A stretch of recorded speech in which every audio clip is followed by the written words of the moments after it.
Dear students, आज इस presentation में हम डिस्कस करेंगे अबाउट द रिफ्रैक्शन थ्रू गिलास स्लैब। लास्ट प्रेजेंटेशन में हमने देखा कि रिफ्रैक्शन जो है लाइट की तब होती है जब लाइट पास होती है from a medium which has from one medium to another medium, और उन मीडियम्स का जो रिफ्रैक्टिव इंडेक्स होता है, या हम ये कहेंगे कि उन मीडियम्स में स्पीड ऑफ लाइट जो है वो डिफरेंट होगी। वहाँ पर मटेरियल जो है होना चाहिए ट्रांसपेरेंट होना चाहिए जिसके थ्रू लाइट पास होगी। तो वहाँ पर हम देखते हैं there is bending of light. So when the mediums have different refractive index then we see the bending of light. उसमें फिर हमने ये भी देखा कि जो लॉज है, फर्स्ट लॉ था कि फर्स्ट लॉ ये है कि the incident ray, the normal, the refracted ray and the emergent ray all lie in the same plane. Second one was the sine of angle I. जब हम उसका ratio लेते हैं with respect to sign of angle of incidence का लेते हैं with respect to the sign of angle of refraction, तो वो कांस्टेंट होता है for any two given pair of mediums. उसमें फिर हमने ये भी देखा कि जो लाइट है जब पास होती है from rarer to denser medium, वहाँ पे लाइट बेंड करती हैं टुवर्ड्स द नॉर्मल, और जब लाइट डेंसर मीडियम से बाहर जाती हैं eight the point of the emergence, वहाँ पे लाइट रे जो है वह बेंड होती है away from the normal. First case जब लाइट इंसिडेंट होती हैं from rarer into the denser medium at the point of incidence, हम देखते हैं कि लाइट बेंड करती हैं टुवर्ड्स नॉर्मल।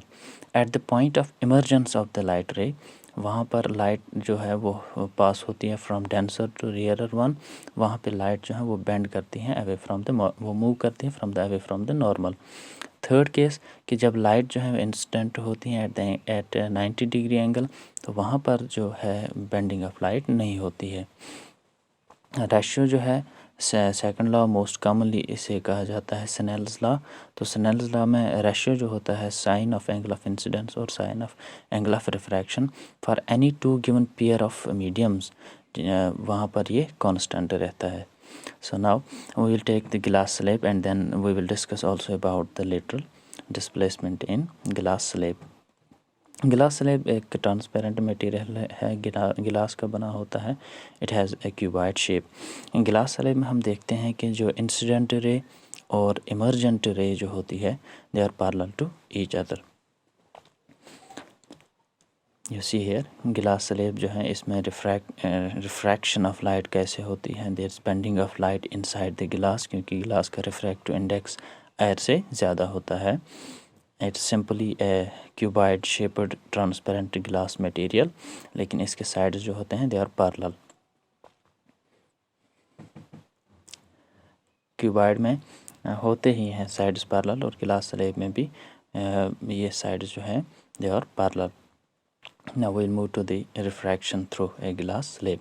अब गिलास स्लैब पे जब इंसिडेंट लाइट, जब लाइट स्ट्राइक करती है, तो जहाँ जिस पॉइंट पे लाइट स्ट्राइक करेगी उसको हम कहेंगे पॉइंट ऑफ इंसिडेंस।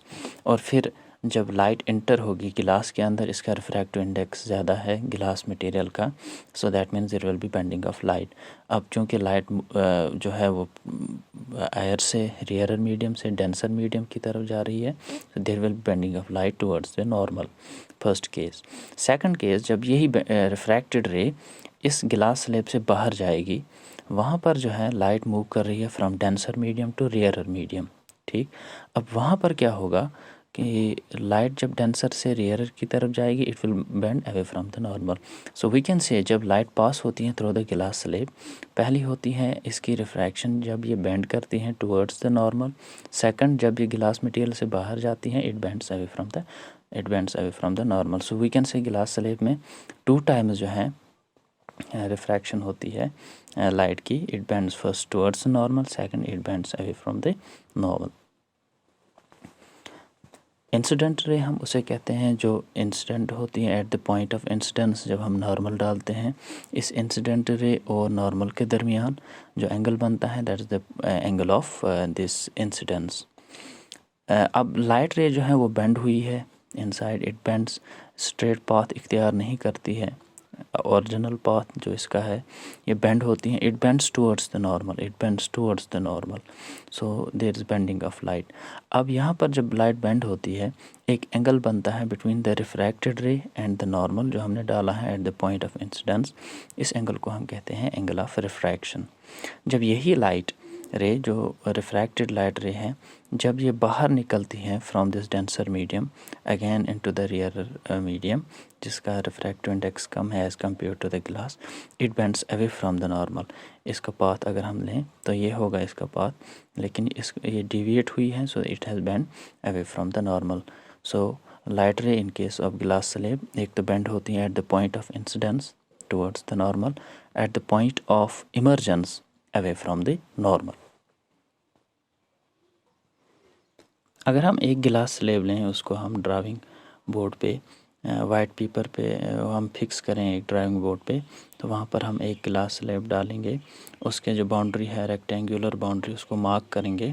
मार्क करने के बाद हम एक साइड में इसके दो पिन्स जो है वो अटैच करेंगे to the white paper like this as you see here. तो अपोजिट साइड में हम गिलास के थ्रू देखेंगे, इसके बिल्कुल अपोजिट साइड में, तो गिलास के थ्रू जब हम देखेंगे in line with the pins,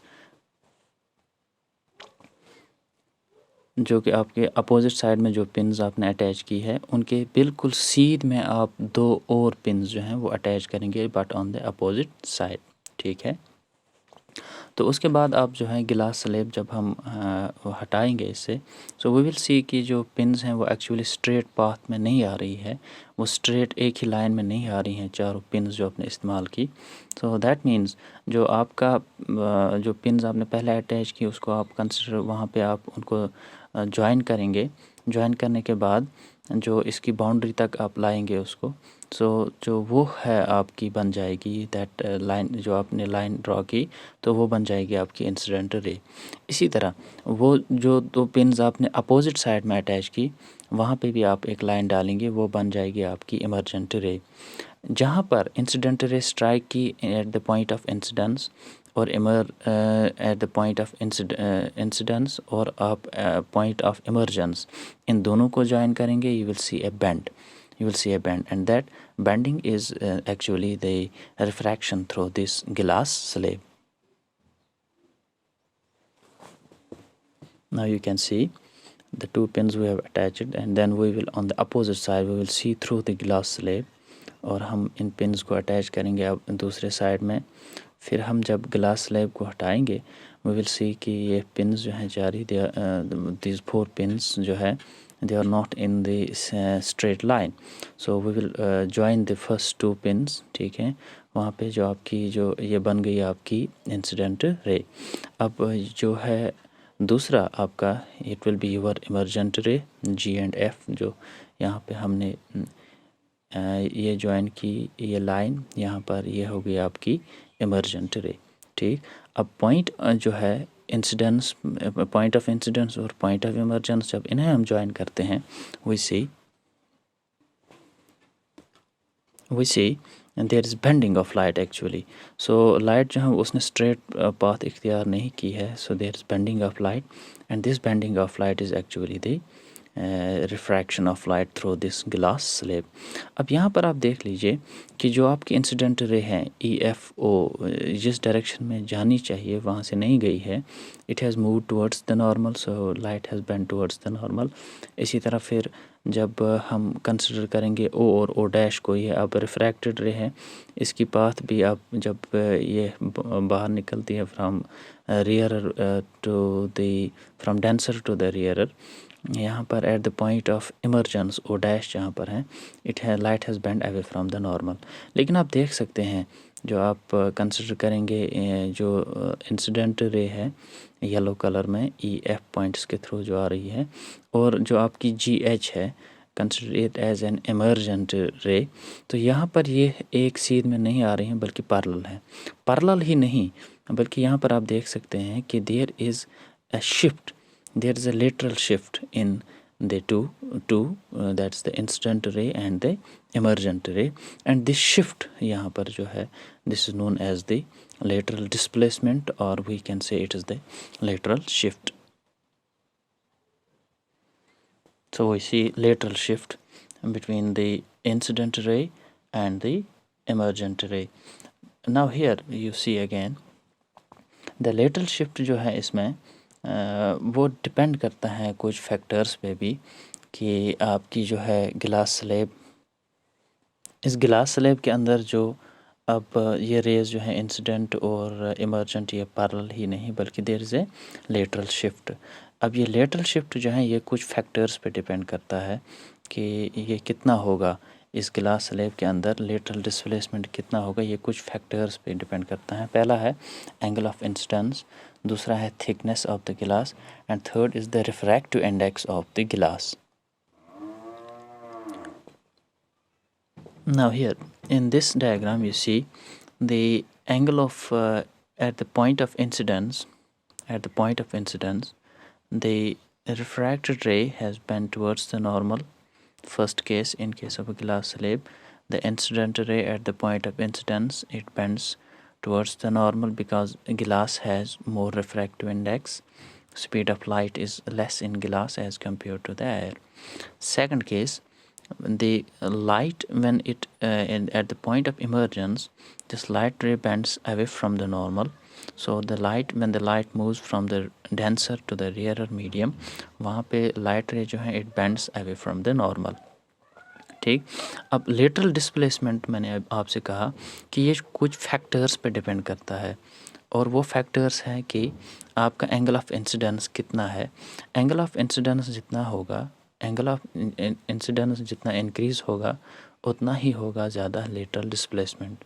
हम ये कहेंगे कि लेटरल डिस्प्लेसमेंट जो है it is directly proportional to the angle of incidence. Angle of incidence ज़्यादा, इसी तरह वहाँ पर बेंडिंग भी ज़्यादा होगी। But when the angle of incidence is 90 degree, there will be no bending of light. Second case, the thickness of this the glass slab. अब गिलास स्लैब की थिकनेस जितनी ज़्यादा होगी उतनी ज़्यादा होगी लेटरल डिस्प्लेसमेंट। अब गिलास स्लैब जो है उसकी थिकनेस जितनी ज़्यादा होगी उतनी ज़्यादा लेटरल डिस्प्लेसमेंट। हम कहेंगे कि लेटरल डिस्प्लेसमेंट जो है in case of this glass slab, it's directly proportional to the thickness of the glass slab. जितनी glass slab thick होगी उतनी ज़्यादा lateral displacement. Lateral displacement again I will say you, it is the sideways shift in the, जो sideways shift होता है incident ray और emergent ray का, उसको हम कहते हैं lateral displacement. जो thickness जितनी ज़्यादा होगी उतनी ये lateral displacement जो है यहाँ पर ये जो है increase होगी। तो यहाँ पर लेटरल डिस्प्लेसमेंट हमने डी से यहाँ पे इस डायग्राम में आप देख सकते शो किया गया है बाय डी। सो डी इंक्रीज़ होगा जब थिकनेस ज़्यादा होगी, D will increase, more thickness, more lateral displacement, more angle of incidence, more will be the lateral displacement. And one more thing, that's the refractive index of the glass. अब refractive index जितना ज़्यादा होगा उतनी ही ज़्यादा होगी lateral displacement. So we can simply say कि lateral displacement sideways shift in the incident ray and the emergent ray जो होता है उसको हम lateral displacement कहते हैं। और lateral displacement increases with the angle of incidence.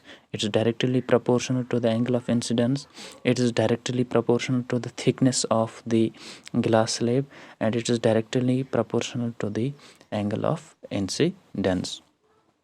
So we have three factors here, that is the angle of incidence, it's directly proportional to angle of incidence, directly proportional lateral displacement, directly proportional to the thickness of the glass slab and it's directly proportional to the refractive index of the material. जितना refractive index ज़्यादा होगा उतनी ही ज़्यादा होगी lateral displacement.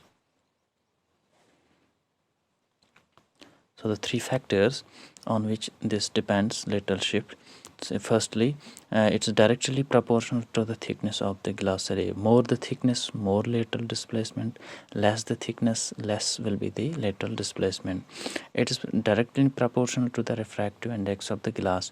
जितना refractive index increase होगा, more will be the lateral shift or lateral displacement, or we can say the sideways shift. जितना refractive index ज़्यादा होगा उतनी ज़्यादा lateral displacement, जितना कम होगा उतनी कम lateral displacement. And the angle of incidence जो है it's also directly proportional, lateral shift is also directly proportional to the angle of incidence, and in angle of incidence हम ज़्यादा increase करेंगे, lateral shift भी increase होगा. And one more factor जो यहाँ पर मैंने mention नहीं किया है, that is it's inversely proportional to the wavelength. wavelength जो है, अब wavelength जितनी ज़्यादा होगी उतनी उसकी कम होगी lateral displacement. So it is directly proportional to the thickness of the glass, it is directly proportional to the refractive index of the glass slab, and is directly proportional to the angle of the incidence, and it is inversely proportional to the wavelength. Fourth factor we can say here. That's all about the refraction through a glass slab.